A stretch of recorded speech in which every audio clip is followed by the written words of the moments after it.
Les Confessions de saint Augustin, livre 8, chapitre 5. Il décrit excellemment la force et la tyrannie que l'habitude du péché exerçait sur lui. Lors, mon Dieu, que Simplicien, votre serviteur, m'eut rapporté ce que je viens de dire de Victorin, je me sentis touché d'un ardent désir de l'imiter. Aussi était-ce le dessein qu'il avait porté à m'en faire le récit. Et lorsqu'il ajouta que l'empereur Julien, ayant fait un édit, par lequel il défendait aux chrétiens d'enseigner les lettres humaines, et particulièrement la rhétorique, il se soumit à cette loi, aimant mieux abandonner la profession de parler en public que de manquer de fidélité à votre parole éternelle qui rend les langues des enfants éloquentes, il me sembla que s'étant montré si généreux en cette rencontre, il n'aurait pas, d'autre part, été moins heureux d'avoir trouvé une occasion si favorable de ne travailler plus désormais que pour vous seul. Je soupirais, mon Dieu, après cette liberté de ne penser plus qu'à vous, mais je soupirais étant encore attaché non par des fers étrangers, mais par ma volonté propre qui était plus dure que le fer. Le démon la tenait en sa puissance, il en avait fait une chaîne et il m'en avait lié, car en se déréglant dans la volonté, on s'engage dans la passion. En s'abandonnant à la passion, on s'engage dans l'habitude. Et en ne résistant pas à l'habitude, on s'engage à la nécessité de demeurer dans le vice.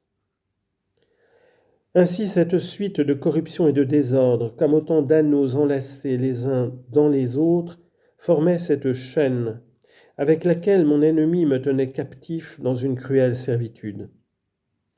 J'avais bien une volonté de vous servir avec un amour tout pur, et de jouir de vous, mon Dieu, en qui seul se trouve une joie solide et véritable. Mais cette volonté nouvelle, qui ne faisait que de naître, n'était pas capable de vaincre l'autre qui s'était fortifié par une longue habitude dans le mal. Ainsi j'avais deux volontés, l'une ancienne et l'autre nouvelle, l'une charnelle et l'autre spirituelle qui se combattaient, et en se combattant déchiraient mon âme.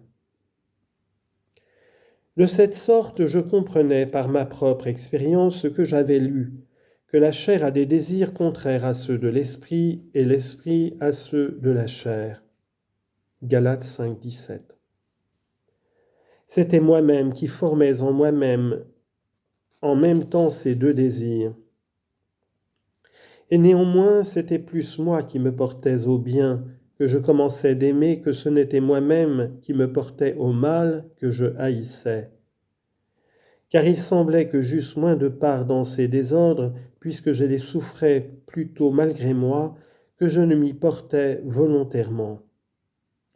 Mais néanmoins, c'était moi-même qui avais rendu ma mauvaise habitude si forte contre moi-même, et ainsi mon mal était volontaire en son principe, puisque, encore que j'eusse voulu pour lors n'être plus en cet état, je m'y étais néanmoins réduit par ma propre volonté.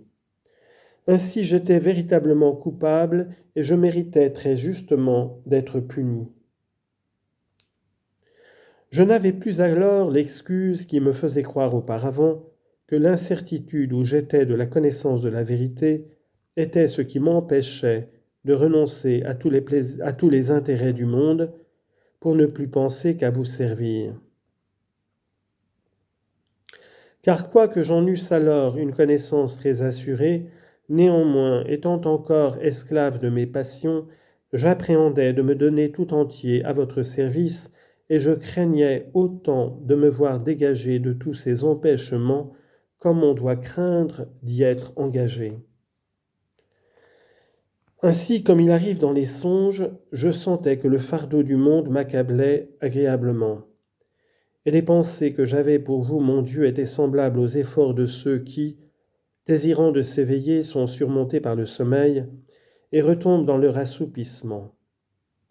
Car bien qu'il n'y ait personne qui veuille toujours dormir et que chacun demeure d'accord avec raison qu'il est beaucoup meilleur de veiller, il arrive souvent néanmoins que l'on ne fait pas les derniers efforts pour s'éveiller lorsqu'on se sent pressé d'une grande envie de dormir, parce qu'encore qu'on voulut bien ne plus dormir et qu'il soit temps de se lever, On se laisse aller néanmoins à la douceur et au charme du sommeil. De même, je ne doutais plus qu'il ne valût mieux me jeter entre les bras de votre amour que de me laisser remporter à ma passion déréglée. Mais j'approuvais l'un et je suivais l'autre. L'un était victorieux dans mon esprit, et l'autre tenait encore ma volonté dans ses chaînes. Aussi je ne savais que vous répondre lorsque vous me disiez « Éveillez-vous, vous qui dormez, levez-vous d'entre les morts, et Jésus-Christ vous éclairera. » Éphésiens 5, 14. Et quand vous me faisiez voir en tant de manière que vous ne me disiez rien que de véritable, je me trouvais convaincu par la vérité et ne savais du tout que vous répondre, sinon des paroles d'un homme paresseux et endormi. À cette heure, tout à cette heure, laissez-moi un peu, encore un moment. Mais ce tout à cette heure ne venait jamais, et ce moment durait toujours. En vain je me plaisais en votre loi, selon l'homme intérieur, puisqu'une autre loi qui était en ma chair combattait celle qui était en mon esprit, et me réduisait sous la servitude de la loi du péché qui était en moi. Car la loi du péché est la violence de la coutume qui entraîne l'esprit et le tient captif malgré lui. Mais justement néanmoins, puisqu'il s'est assujetti lui-même à la tyrannie de sa passion. Misérable que je suis, qui me délivrera donc du corps de cette mort, sinon votre grâce, par Jésus-Christ, notre Seigneur.